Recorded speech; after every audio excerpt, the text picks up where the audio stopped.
Goleiro Bruno saiu em liberdade condicional, sim, é isso mesmo. O ex-jogador de futebol que foi condenado lá atrás pelo assassinato de uma namorada que ele teve, mãe de um filho que ele teve também. Você deve se lembrar o caso Elisa Samúdio. Ele ordenou o assassinato dela e depois desapareceu com o corpo. Esse caso veio à tona em 2010, ele foi condenado, vem cumprindo a pena. Ele se encontrava em RA, ou seja, no regime aberto, e agora ele recebeu a concessão da liberdade condicional. É importante que nós nos lembremos que não existem penas perpétuas no Brasil e as penas elas têm ali um caráter progressivo, ou seja, elas visam a libertação em determinado momento ali do condenado. Então ele vinha cumprindo ali regime aberto em prisão domiciliar. Muita gente às vezes tem dúvida a respeito do regime aberto porque se parece com a liberdade, se parece com a liberdade condicional também, o livramento condicional, porém é importante que se considere o seguinte: no regime aberto a pessoa está presa, mesmo que ela esteja no regime domiciliar, no regime aberto ela está presa em casa, ou seja, ela só pode sair para aquilo que ela se comprometeu a fazer, por exemplo, para estudar, para trabalhar, etc. Mas ela tem hora para voltar para casa sempre, etc.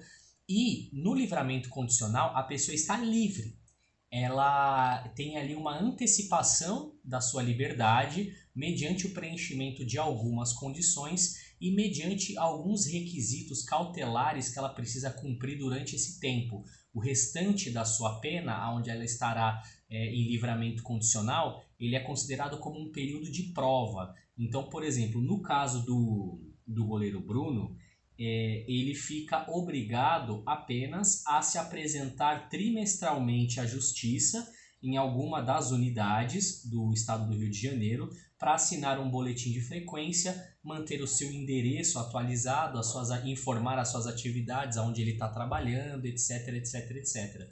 Vale destacar que o livramento condicional ele requer que a pessoa esteja trabalhando, que ela tenha ali, ela prove que ela pode arcar com seu próprio sustento. Tudo isso a fim de prevenir que, por alguma dificuldade financeira, ela retorne à delinquência. Esse dia ia chegar, não tem como evitar. O goleiro Bruno ficou bastante tempo no regime fechado e agora a sua vida cada vez mais vai sendo, abre aspas, normalizada, bem entre aspas mesmo, porque a gente sabe que o tipo de crime que ele praticou acarreta sequelas para a vida inteira dele, no caso principalmente sequelas de natureza social. Você deve se lembrar que no ano passado ele chegou a ser contratado por um time da cidade de Búzios e o protesto social foi tão grande que o time o demitiu 2 dias após a contratação. Então existem consequências para os atos que ele praticou, consequências também de natureza social, e ele vai precisar lidar com essas consequências para o resto da sua vida. Mas, juridicamente falando, não havia nada que impedisse, que obstasse a concessão do livramento condicional, e essa é a situação em que o goleiro Bruno se encontra hoje. Juliano de Henrique Melo, advogado criminalista, muito obrigado pela sua atenção e a gente volta com mais vídeos.